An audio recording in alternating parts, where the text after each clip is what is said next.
Hello बच्चों, कैसे आप लोग। Welcome to the official channel मेरे वाले notes. In today session we are going to discuss about metal casting GATE and ESC previous year solution of part number 19। तो ये part number आपका 19 हो जाएगा। और अभी हम लोग का चल रहा था प्रोडक्शन सब्जेक्ट एंड प्रोडक्शन का चैप्टर चल रहा था मेटल कास्टिंग, जो कि सेकंड चैप्टर है प्रोडक्शन का। फर्स्ट चैप्टर हम लोग डील कर लिए हैं एंड यहाँ पे हम लोग 6 PM को डेली क्लास लाते हैं। तो आप लोग ट्राई कीजिएगा 6 PM इवनिंग को आके इसको अटेंड कीजिएगा। इसको अगर कंटिन्यू अटेंड कीजिएगा इस सीरीज़ को, मेरे प्रोडक्शन वाले सीरीज़ को, तो आपको गेट में यू नो दैट कि प्रोडक्शन का जो वेटेज है वो सबसे ज़्यादा होता है गेट में। तो प्रोडक्शन से कोई भी क्वेश्चन आपको नहीं छूटेगा, सिंगल क्वेश्चन नहीं छूटेगा, चाहे वो थ्योरी बेस्ड रहे, न्यूमेरिकल बेस्ड रहे या डेरिवेशन बेस्ड रहे। बिकॉज यहाँ पे आप लोग को पता है कि मैं सिर्फ यहाँ पे एमसीक्यू सोल्यूशन नहीं कराता हूँ, इसके अलावे मैं न्यूमेरिकल को भी डील कराता हूँ और थ्योरी भी डील कराता हूँ। हर वो चीज़ को काफ़ी ईजी एंड अच्छा तरीका से मैं आपको एक्सप्लेन कराता हूँ। और इससे पहले आपका 18th लेक्चर आ चुका है, अगर आप नहीं देखे हैं तो सारे को देखना चाहते हैं तो डिस्क्रिप्शन बॉक्स में कंप्लीट प्लेलिस्ट मिल जाएगा। इसके अलावा चैनल के प्लेलिस्ट में भी जाकर चेकआउट कर लीजिएगा, वहाँ से भी आपको मिल जाएगा। वहाँ आपको मैकेनिकल के अदर सब्जेक्ट का भी गेट के प्रीवियस सॉल्यूशन मिल जाएगा। तो चलिए आज के क्लास को स्टार्ट करते हैं।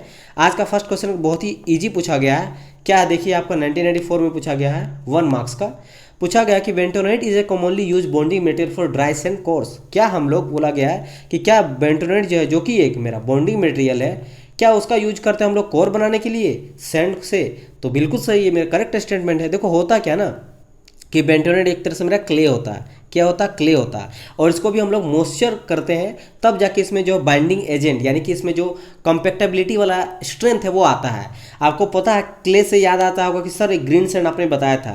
क्या बताए थे हम? Green sand. और ये ग्रीन सैंड क्या था?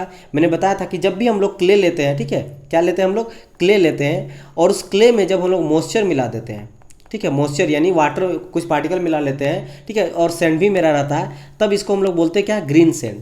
ग्रीन सैंड मीन्स होता है कोई भी ऐसा सूखा चीज़ जिसमें वो लोग पानी मिला दिए, तो उसके चलते जो उसमें स्ट्रेंथ आ गया या फिर वो जो बन गया वो मेरा ग्रीन सैंड हो गया। और ग्रीन सैंड यानी कि इस मॉइस्चर में जब हम लोग क्ले में मॉइस्चर मिला दिए, इसके चलते जो इसमें स्ट्रेंथ आया, ठीक है, स्ट्रेंथ है, इसको हम लोग बोलते हैं ग्रीन सैंड स्ट्रेंथ। क्या बोला जाता है इसको हम लोग? Green sand strength. ठीक है, ये हम लोग बता दिए। तो सेम समझ लो, जिस तरह इसमें ग्रीन सैंड स्ट्रेंथ होता है, ये जो मेरा बेंटोनाइट है ये भी मेरा ग्रीन सैंड मोल्ड ही होता है। ये भी क्या होता है मेरा? ये भी मेरा होता है ग्रीन सैंड मोल्ड। ऑब्वियसली बात है, अगर मेरा ग्रीन सैंड में वो प्रॉपर्टी पाया जाता है तो ऑब्वियसली बात है जो प्रॉपर्टी उसमें पाया जाएगा इसमें भी पाया जाएगा। तो ऑब्वियसली इसमें भी मेरा जो है कॉम्पैक्टेबिलिटी काफ़ी अच्छा पाया जाता है, फ्लोबिलिटी काफ़ी अच्छा पाया जाता है। ठीक है, तो मैं यहाँ पे लिख देता हूँ, इसमें बहुत ही अच्छा रहता है फ्लोबिलिटी। ठीक है, इसके अलावा ऑब्वियसली बात है, अगर वाटर आएगा तो कॉम्पैक्टनेस भी आएगा। ठीक है, तो यहाँ पे आप लिख सो, ये भी चीज़ आ जाता है, कॉम्पैक्टेबिलिटी भी इसमें आ जाता है। एंड थर्ड नंबर में और एक चीज़ काफ़ी अच्छा इसका खासियत है बेंटोनाइट का, थर्मल स्टेबिलिटी।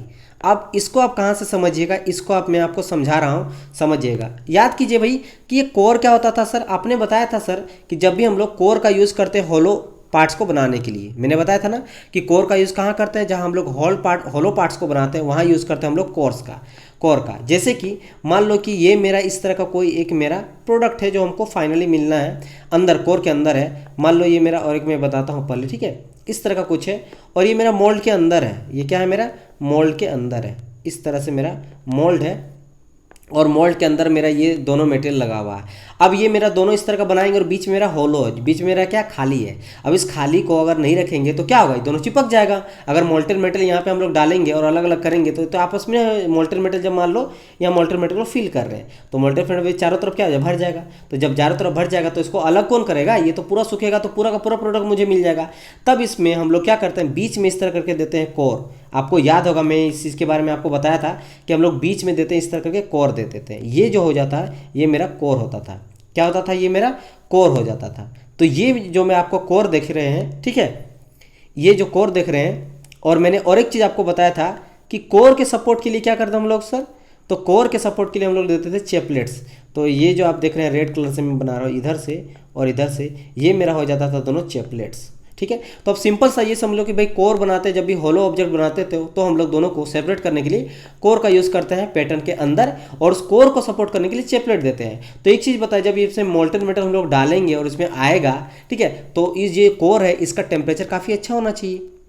अगर टेम्परेचर अच्छा नहीं होगा तो ये झेल नहीं पाएगा टेम्परेचर को, ये खुद गल जाएगा, खुद ये ख़त्म हो जाएगा। जल जाएगा। समझ आया कि नहीं? इट मीन्स इसमें जो है थर्मल स्टेबिलिटी होना काफ़ी इंपॉर्टेंट है, यानी कि कोर जिससे भी हम लोग बनाएंगे तो ऑब्वियसली बात है इसको हम लोग सैंड से बनाते हैं। बात समझ में आए? तो ये जो सैंड है उसमें जो भी हम बाइंडिंग एजेंट यूज करेंगे, बाइंडिंग मटेरियल यूज करेंगे, उसमें थर्मल स्टेबिलिटी होना काफ़ी इंपॉर्टेंट है। और अभी हम लोग देखें कि कोर बनाते हैं किससे? बेंटोनाइट बॉन्डिंग मटेरियल से, और इसमें जो है थर्मल स्टेबिलिटी होना चाहिए, तो इसमें ये भी प्रॉपर्टी पाया जाता है। तो इसका करेक्ट आंसर होगा ट्रू हो जाएगा। तो ये समझ गए होंगे कि इसको हम लोग ग्रेन सैंड मोल्ड भी बोलते हैं, और ये एक तरह से क्ले होता है, ये ध्यान रखना, ये भी एक तरह से क्ले ही होता है। ठीक है, तो एक तरह से क्ले होता है, ग्रेन सैंड मोल्ड इसको बोल सकते हैं। क्यों? बिकॉज इसमें भी हम लोग मॉइस्चर ऐड करते हैं, वाटर ऐड करते हैं, और उसके चलते इसमें भी उसी तरह का प्रॉपर्टी पाया जाता है जिस तरह ग्रेन सैंड मोल्ड में रहता है, जैसे फ्लोबिलिटी, कंपैक्टेबिलिटी और थर्मल स्टेबिलिटी। राइट, चलो आगे बढ़ते हैं नेक्स्ट क्वेश्चन की ओर। नेक्स्ट क्वेश्चन यहाँ पे बताया गया है, according to Chvorinov's rule the solidification time of a casting is proportional to volume अपर सरफेस एरिया का power n where the n is equal to. मैंने कहा था आपको, जब भी मैंने बताया था सॉलिडिफिकेशन टाइम, तो आपको बताया था कि सॉलिडिफिकेशन टाइम जो होता है वो डायरेक्टली प्रोपोर्शनल होता है वॉल्यूम अपन एरिया का होल स्क्वायर। सिंपल। तो बेसिकली ये n हो जाता है, जहाँ n मैंने बताया था आपको एक बार जब मैं थ्योरी बता रहा था, तब मैंने बताया था कि n बेसिकली एक एक्सपोनेंट होता है, और एक्सपोनेंट का हम लोग एक्सपोनेंट, और इसका वैल्यू हम लोग जनरली कास्टिंग में कितना लेते हैं? 2 लेते हैं। इसीलिए मैंने डायरेक्ट बताता था कि टी डायरेक्टली प्रोपोर्शनल टू मैंने बताया था, एक आ जाता है कांस्टेंट जुड़ जाता है, क्यू ले लो, के ले लो, बुक में बहुत कुछ रहता है, v अपन a पे पावर 2, यहाँ पे क्या रहता है आपका? 2 रहता है। समझ आया कि नहीं? जहाँ पे आपको पता है v क्या हो जाता है, v जो है वो मेरा वॉल्यूम हो जाता है ऑफ कास्टिंग। ये क्या हो जाता है? मेरा वॉल्यूम ऑफ कास्टिंग हम लोग लेते हैं। अगर बात करेंगे एरिया, तो ये क्या लेते हैं हम लोग? तो लेते हैं हम लोग एरिया ऑफ कास्टिंग लेते हैं। क्यों? ये चीज़ आपको पता है, सॉलिडिफिकेशन फैक्टर हो जाता है। क्या हो जाता है आपका? सॉलिडिफिकेशन फैक्टर हो जाता है। ठीक है, फैक्टर हो जाता है। आई होप आप लोग का रिवीजन हो रहा होगा, क्योंकि सब कुछ मैं बता चुका हूँ। और टी आपको पता है सॉलिडिफिकेशन टाइम हो जाता है। तो यहाँ से हम लोग देखेंगे 2 हो जाएगा करेक्ट आंसर। काफ़ी इजी क्वेश्चन था। चलो मूव करते हैं नेक्स्ट क्वेश्चन। नेक्स्ट क्वेश्चन कहा गया है कि shell moulding is an investment casting process. बताओ, ये तो बिल्कुल गलत हो जाएगा, false, because shell mould casting एक अलग कास्टिंग होता है, इन्वेस्टमेंट कास्टिंग, जिसको हम लोग लॉस्ट वैक्स कास्टिंग भी बोलते थे। आपको याद होगा, इसको हम लोग क्या करते थे? लॉस्ट वैक्स भी बोलते थे, लॉस्ट वैक्स कास्टिंग। क्योंकि इसमें हम लोग वैक्स की यूज़ करते थे, और वैक्स से हम लोग पैटर्न को बनाते थे। ठीक है, और हम लोग आपको बताता था कि वॉर्म का हम लोग जो वैक्स होता था उसका ट्री बनाते थे, और फिर इसमें स्लरी कोटेड जो कि सेरामिक का होता था, जिसके चलते चारों तरफ एक लेयर बन जाता था। ठीक है, ये लेयर बन जाता था। इसके बाद हम लोग सैंड इसको ऊपर हम लोग बम्बार्डिंग कराते थे, उसमें और एक थिकनेस इसके ऊपर चढ़ जाता था, और उसको चढ़ने के बाद हम लोग इसके अंदर का जो वैक्स है उसको हम लोग हीट करके इसको बाहर निकाल लेते थे। इसीलिए बोलते थे हम लॉस्ट वैक्स कास्टिंग। समझ आया? और मैं सेल कास्टिंग जो है वो एक अलग कास्टिंग हो जाता है, जिसमें हम लोग सेल टाइप का, खोखला टाइप का हम लोग प्रोडक्ट को बनाते थे। बात समझ आए? सिलेंड्रिकल टाइप का। तो ये भी एक अलग कास्टिंग हो जाता है, ये एक अलग कास्टिंग हो जाता है। यहाँ बताया गया कि shell moulding is a in an investment casting process. बिल्कुल गलत। तो ये पे आपका फॉल्स स्टेटमेंट दिया गया है। Both are different casting process. चलो नेक्स्ट मूव करते हैं आगे क्वेश्चन। नेक्स्ट आपको दिया गया एक बहुत ही प्यारा सा न्यूमेरिकल, बहुत ही इजी न्यूमेरिकल है, सिंपल ही आपको दिया गया है। देखो इसको कैसे हम लोग डील करते हैं। सबसे पहले यहाँ पे हम लोग क्वेश्चन को पढ़ते जाएंगे, और 1 बाय 1 करके जो भी दिया रहेगा उसको हम लोग वैल्यू पुट करते जाएंगे। बताया गया था height of the down screw जितना। चलो भाई, यहाँ पे हमको दिया गया हाइट, दिया गया कितना, दिया गया हाइट दिया गया यहाँ पे 175 mm। ओके, आगे देख लेते हैं हम लोग।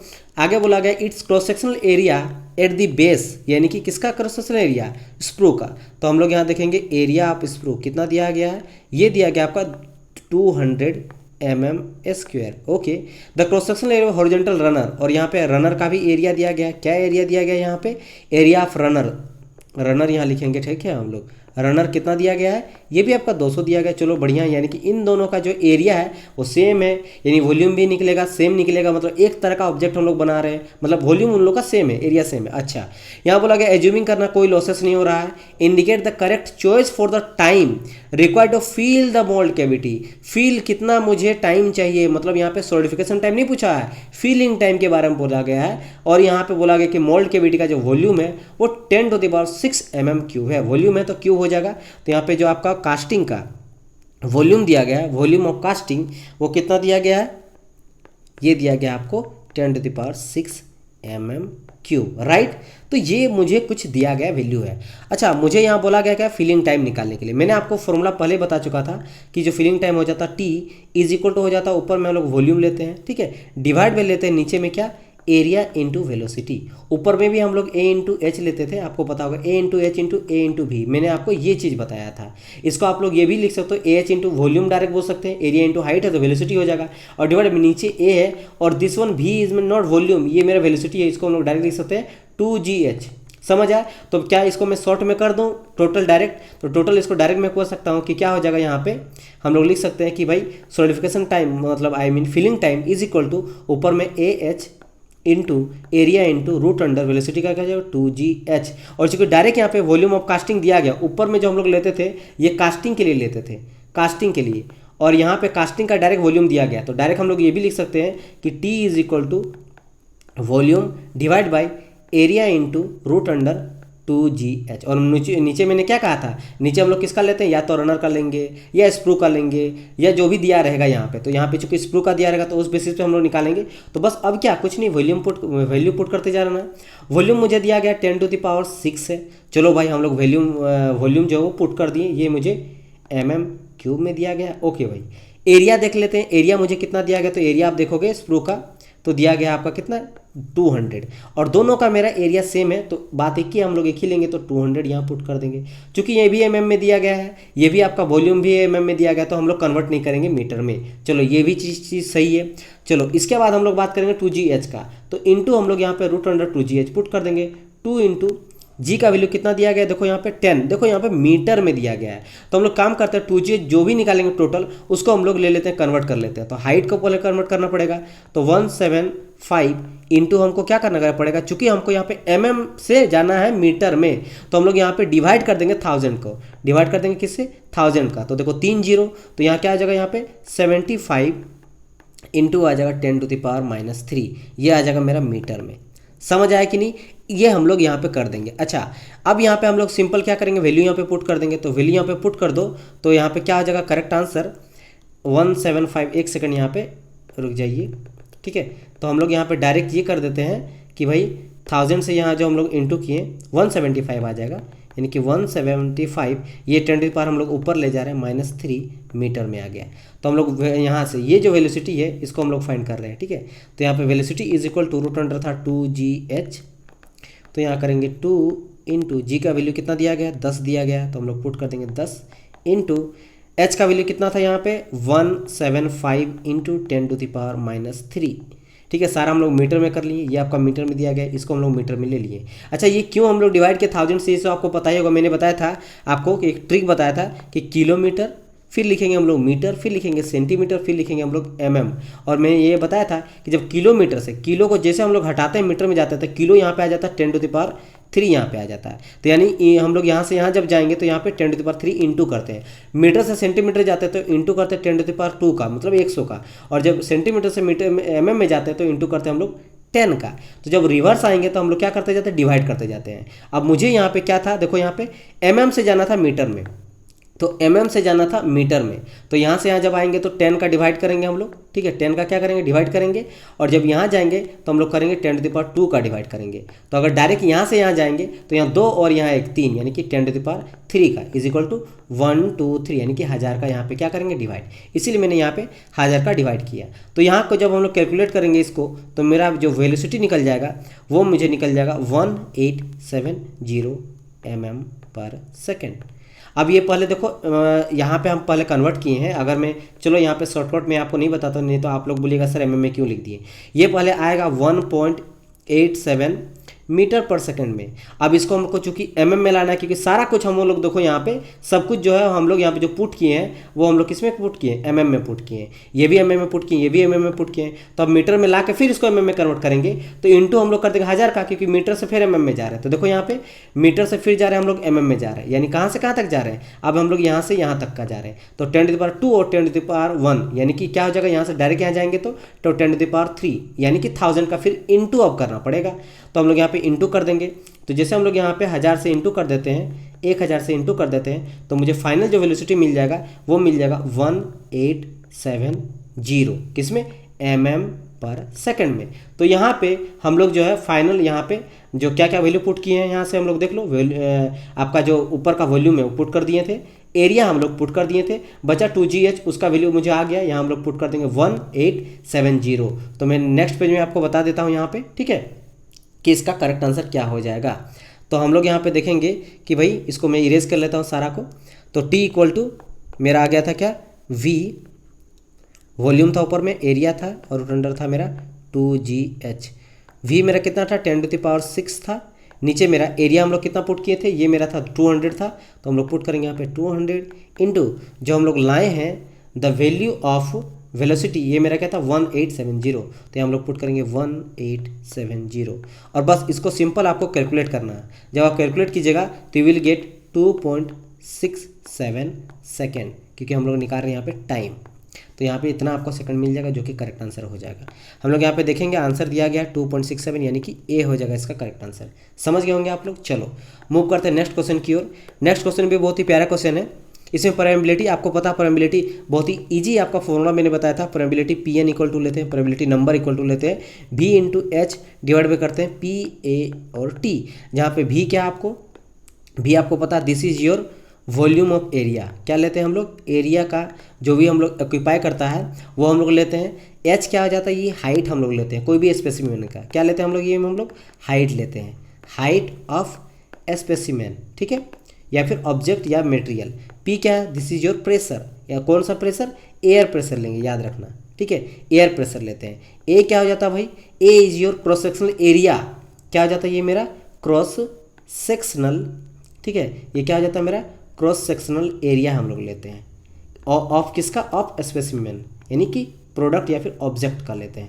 बात समझ में आया कि नहीं, ओके। और बाकी बचा मेरा T, फाइनल T, और T क्या है, ये मेरा टाइम है, ये क्या है मेरा टाइम है। और याद रखिए ये जो हम लोग टाइम लेते हैं वो हम लोग मिनट में लेते हैं, किसके लिए, for the complete air pass through it, जो मेरा एयर पास करता है उसका टाइम लेते हैं, एयर पासिंग का, ठीक है, एयर पासिंग हम लोग टाइम लेते हैं। तो यहाँ से मेरा वैल्यू निकल जाता है। अब हम लोग स्टेटमेंट थोड़ा पढ़ लेते हैं। क्या बोला गया है, the permeability of a moulding sand was determined using a standard AFS। ये AFS कुछ नहीं होता, ये होता अमेरिकन, F4 हो जाता फोन्ड्री, S4 होता सोसाइटी। अच्छा चलो इसको मैं बता देता हूँ, मैं भी शायद आपको कहीं कहीं जो होता सिर्फ फॉर्मूला पूछ दे। तो ये हो जाता A फॉर अमेरिकन, ठीक है, आप लोग इसको लिख लो अमेरिकन, F4 हो जाता है आपका फोन्ड्री, और S4 हो जाता है आपका सोसाइटी। क्या हो जाता है आपका सोसाइटी।